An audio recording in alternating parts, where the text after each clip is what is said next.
오늘은 2월의 마지막 날입니다. 이제 곧 3월이 되고 봄이 될 텐데 이제 코로나19 때문에 지난 1년간 우리 모두 너무 힘들었습니다. 이제 1년 정도의 시간이 지나고 나니까 코로나19를 대하는 사람들의 모습이 조금 바뀐 것 같습니다. 작년 이맘때 같은 경우에서는 집 밖으로 아무도 안 나가고 이제 집 안에서 머물면서 이제 두려움으로 지냈었는데요. 요즘은 백신이 나와서 그런지는 잘 모르겠는데 일일 신규 확진자가 400명이 넘는 상황 가운데서도 사람들이 이제 기지개를 켜고 조금 돌아다니기 시작하시는 것 같습니다. 그래서 주말에 어디 놀러 가시는 분들이 조금 늘기 시작했는데요. 주말에 차가 막히고 주요 관광지마다 사람들이 모이기 시작한다는 이야기를 들었습니다. 오늘도 차가 막혀서 좀 힘들어하신 분들이 좀 있을 텐데요. 저도 마음 같아서는 여러분들을 이제 승합차에 모시고 어디 좀 바람이라도 잠깐 쐬고 오고 싶은 그런 마음이 간절합니다. 하루빨리 이 코로나 상황이 끝나서 평온한 일상으로 돌아가길 축복합니다. 우리는 이제 어디를 가든지 다 차를 타고 움직입니다. 이제 현대인들에게 그래서 차는 이제 필수품이 되어버렸는데요. 운전하면서 가장 어려운 시간은 이제 눈앞에 잘 보이지 않는 그런 시간입니다. 밤 늦은 시간 혹은 눈이 많이 오는 날, 이제 새벽에 다리를 건너는데 안개가 자욱히 껴있는 그런 한 치 앞도 내다볼 수 없는 그런 상황에서는 아무리 오랫동안 운전했다고 할지라도 마음이 답답하고 불안하고 또 염려가 되는 것이 사실입니다. 앞차가 보이지 않을 정도로 짙은 안개가 꼈을 경우에는 더욱 그러한 경우가 꽤 많은데요. 대부분 그렇게 위험한 상황이 되면 이제 깜빡이를 켜서 서로가 서로에게 신호를 보내줍니다. 나 여기 있습니다. 조심해 주세요라는 이제 깜빡이 신호를 이제 보내기도 하는데요. 이 깜빡이 신호는 또 우리에게 다른 의미를 전해주기도 합니다. 이 깜빡이를 따라오시면 길이니 안심하고 따라오시면 됩니다. 이렇게 서로가 서로를 이제 격려해주고 위로해주면서 그 어려움을 헤쳐나가는 것을 이제 볼 수 있는데요. 사실 이렇게 눈앞에 보이지 않는 상황에서 우리가 더 의지하는 것은 내비게이션입니다. 앞에 차와 내 차가 가야 할 길이 다르니까 이제 무조건 앞에 차만을 따라갈 수는 없는 상황이기 때문에 그렇습니다. 가끔 이제 내가 우회전을 해야 되는 상황인데 넉넉고 앞차만 쫓아가다가 이제 우회전해야 되는 상황을 놓친 경우도 종종 있는데요. 그래서 우리가 내비게이션에 관심을 갖고 있어야 우리가 가고자 하는 목적지에 안전하게 도달할 수 있습니다. 모세가 출애굽할 때 이스라엘 백성들을 인도하는 그런 상황이 제가 앞에 말씀드렸던 자동차를 운전하는 상황과 비슷합니다. 안개가 자욱하게 낀 상황에서 운전하는 것과 같은 답답함을 모세 그리고 이스라엘 백성들이 느끼면서 이동했습니다. 어디로 가야 하는 것인지, 어디가 길인지, 어디가 최종 목적지인지 모르는 채 이제 이스라엘 백성들은 애굽을 나왔고 또 건장한 어른들만 나온 것이 아니라 어린 아이들부터 노인들까지 소나 양과 같은 가축들을 다 이끌고 이제 광야길을 걷게 되었습니다. 그래서 출애굽기를 읽을 때면 마치 1950년 한국 전쟁이 일어났을 때 북쪽에서 남쪽으로 피난하는 사람들의 모습을 떠올리게 됩니다.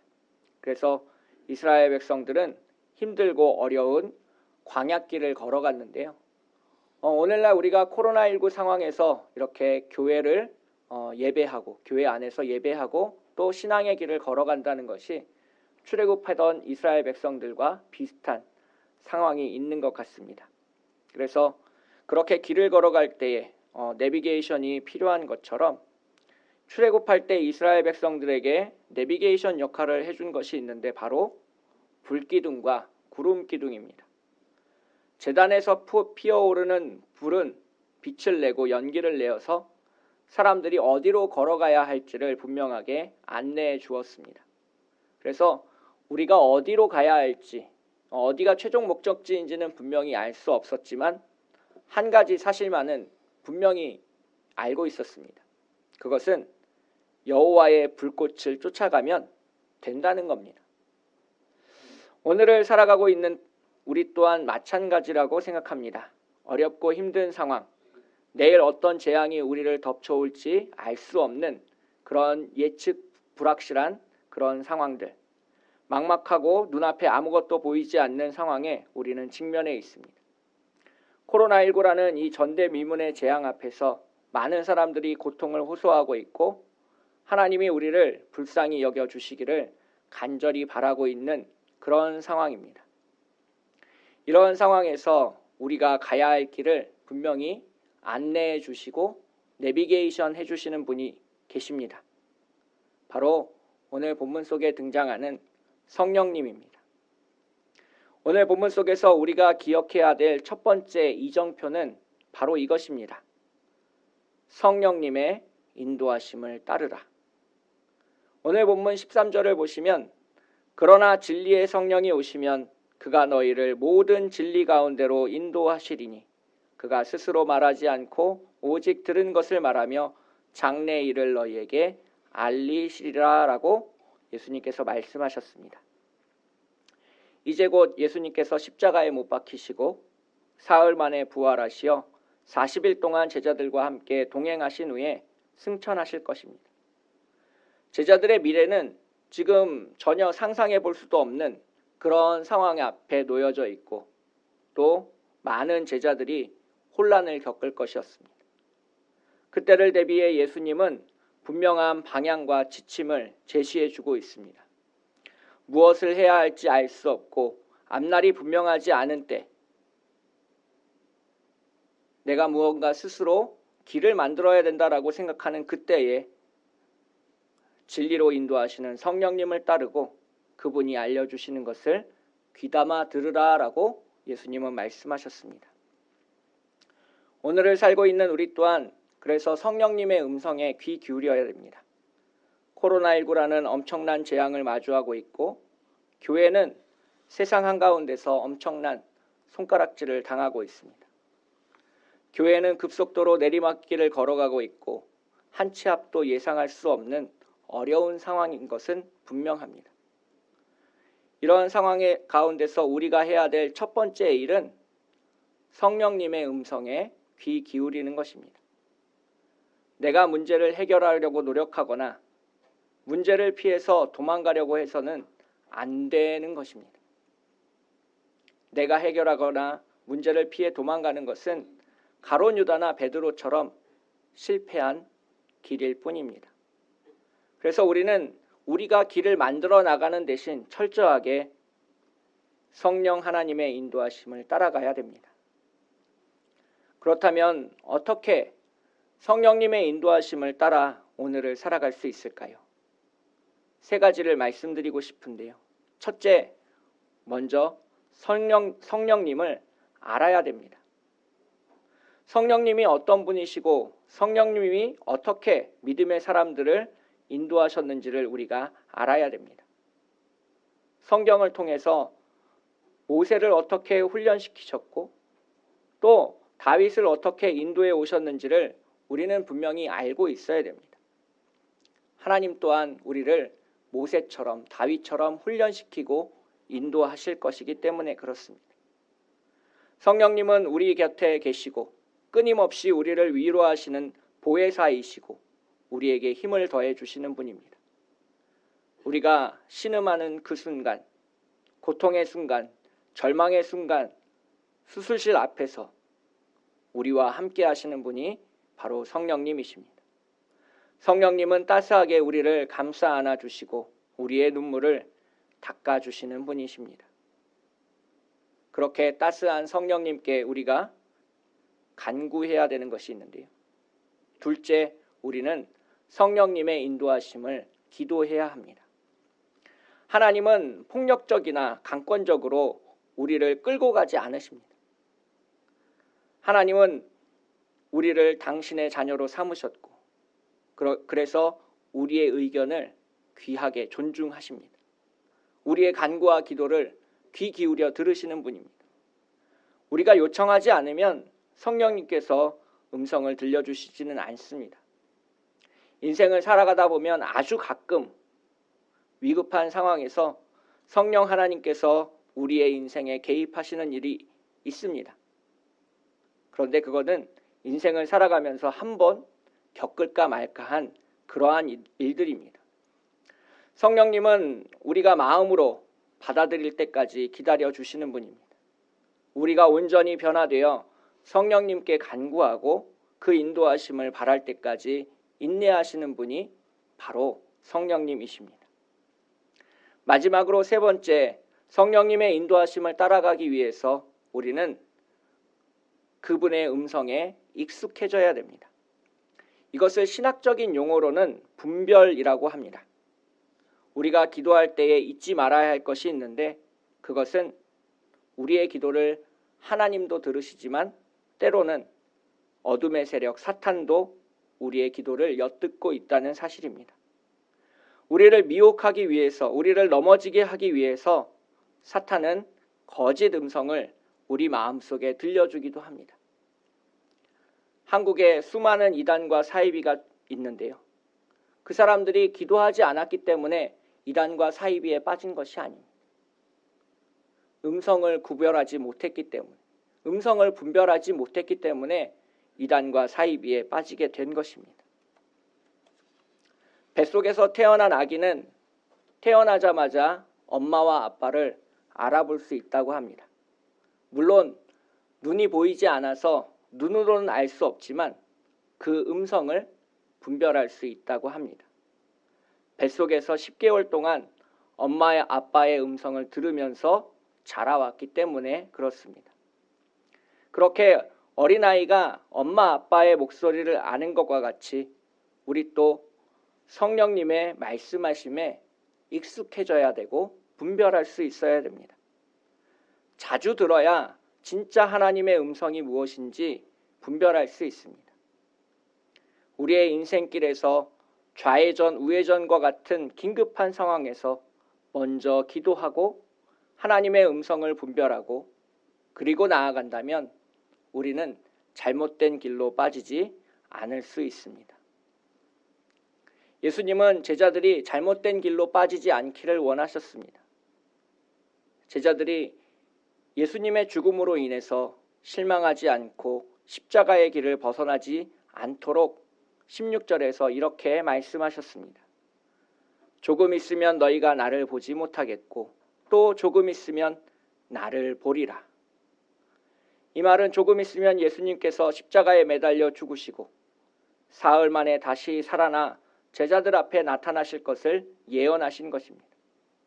앞에 있는 조금이라는 시간은 물리적으로 하루가 채 되지 않는 시간을 의미하고 있고 뒤에 있는 조금이라는 시간은 3일을 의미하고 있습니다.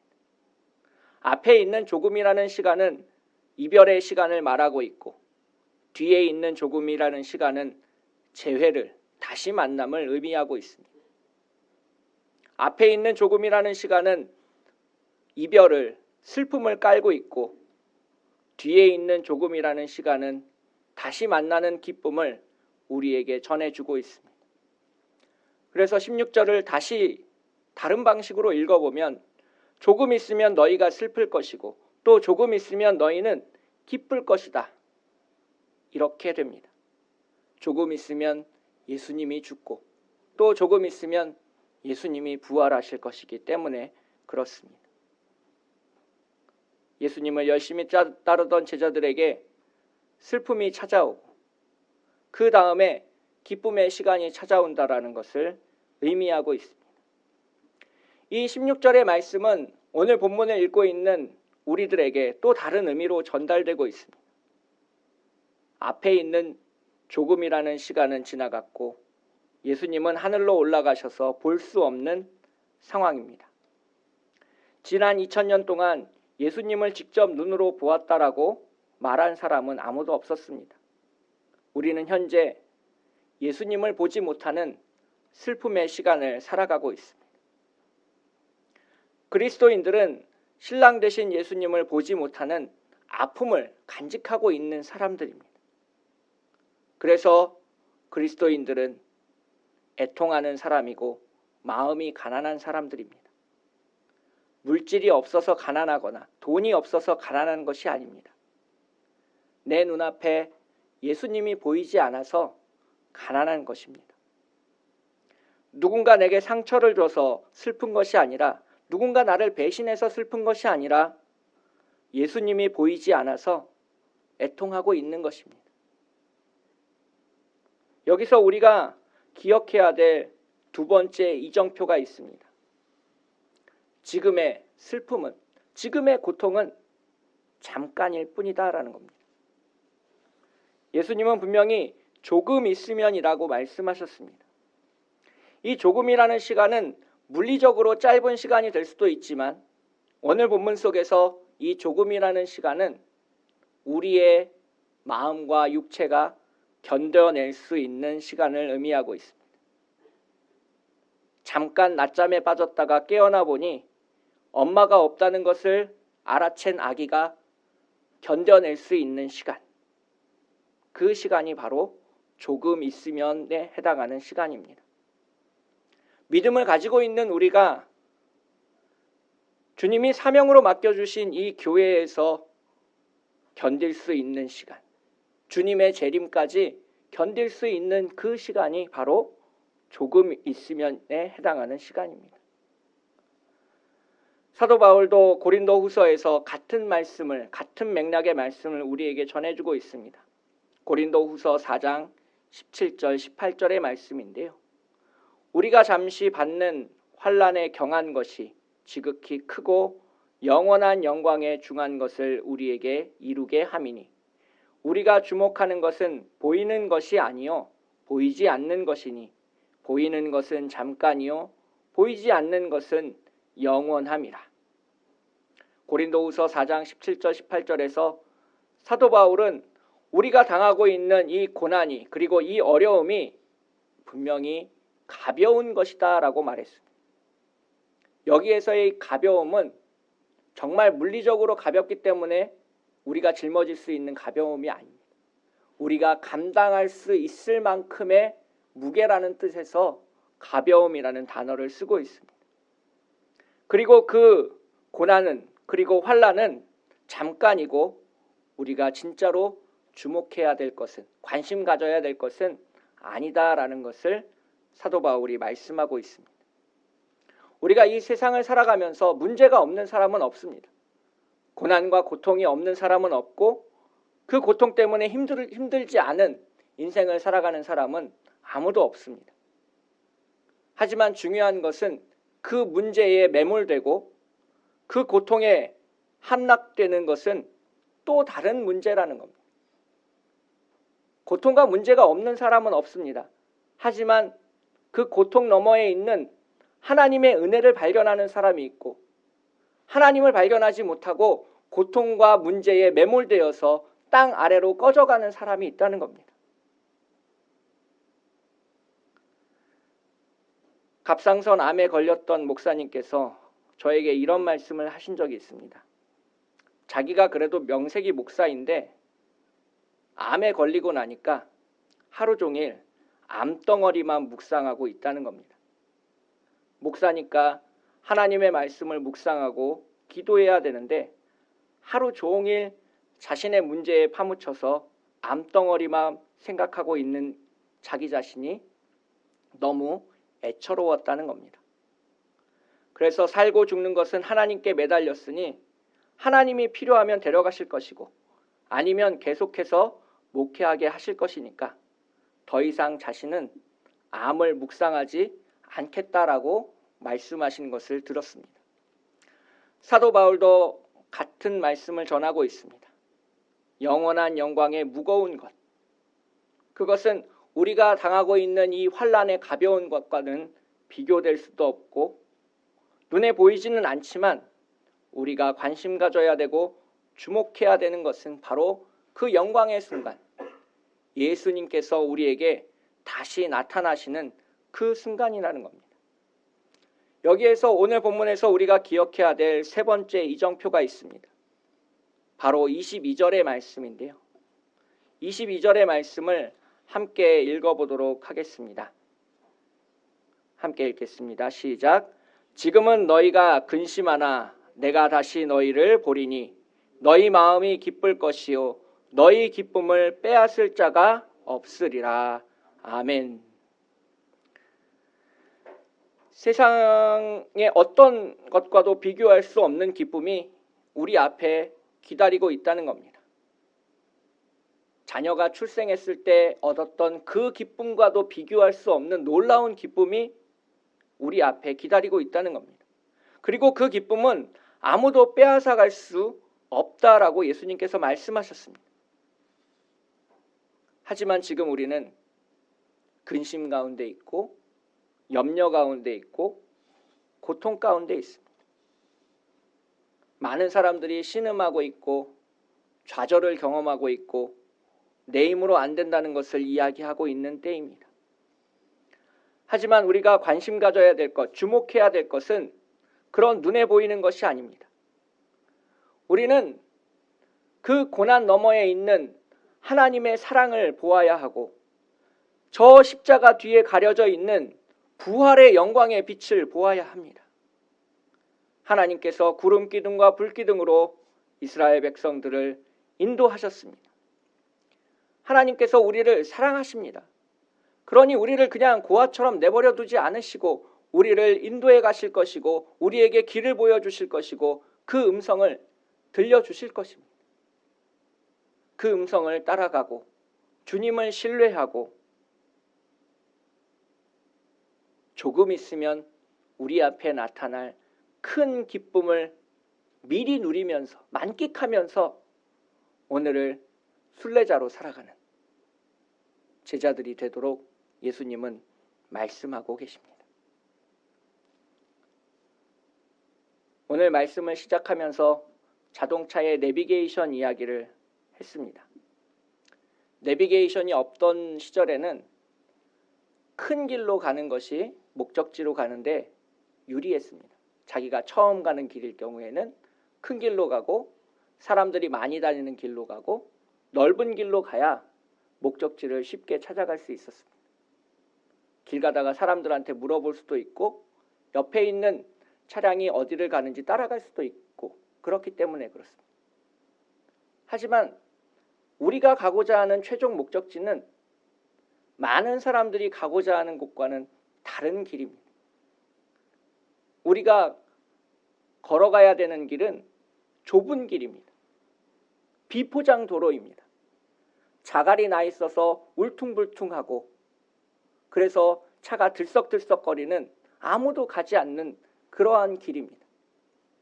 그 길을 가다 보면 정말 내가 이 길을 가고 있는 것이 맞나라는 의심이 들어서 주변을 살펴볼 수밖에 없는 그러한 길이라는 겁니다. 많은 사람들이 걸어가고 있는 그 잘 포장된 도로는 사망으로 가는 길입니다. 죽음으로 가는 길입니다. 지옥으로 가는 길입니다. 우리가 걸어가야 되는 길은 주님의 음성을 듣고 걸어가야 되는 그 길은 아무도 가지 않는 길. 주님의 음성을 듣지 않으면 내 힘으로는 걸어갈 수 없는 길.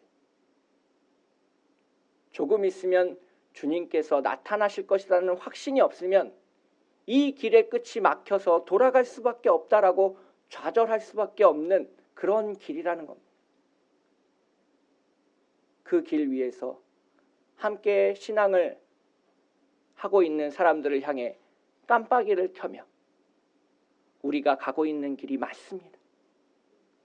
좁고 힘들고 어렵지만 우리가 가고 있는 이 길이 올바른 길이고 내가 당신 옆에서 함께 걸어가고 있으니 조금만 더 힘을 내서 그 문제를 이겨내고 주님과 함께 걸어가시길 바랍니다 라고 이야기해야 되는 그러한 길이라는 겁니다. 그 길을 걸어가면서 옆에 있는 참빛의 식구들과 함께 기쁨으로 그 길을 걸어가 보시는 것은 어떻겠습니까? 함께 기도하겠습니다.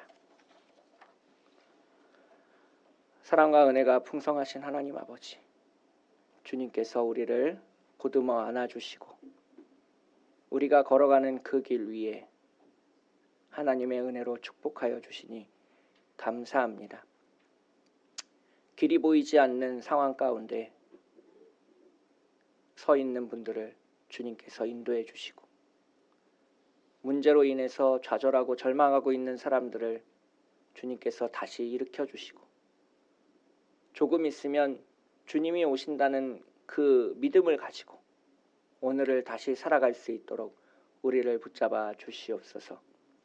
지금 잠깐 있는 그 환난과 고통을 주님의 은혜로 이겨내게 하시고, 하나님의 놀라우신 은혜를 찬양하며 나아가는 믿음의 사람들이 되게 하여 주시옵소서. 거룩하고 아름다우신 우리를 사랑하시는 예수님의 이름으로 간절히 기도합니다.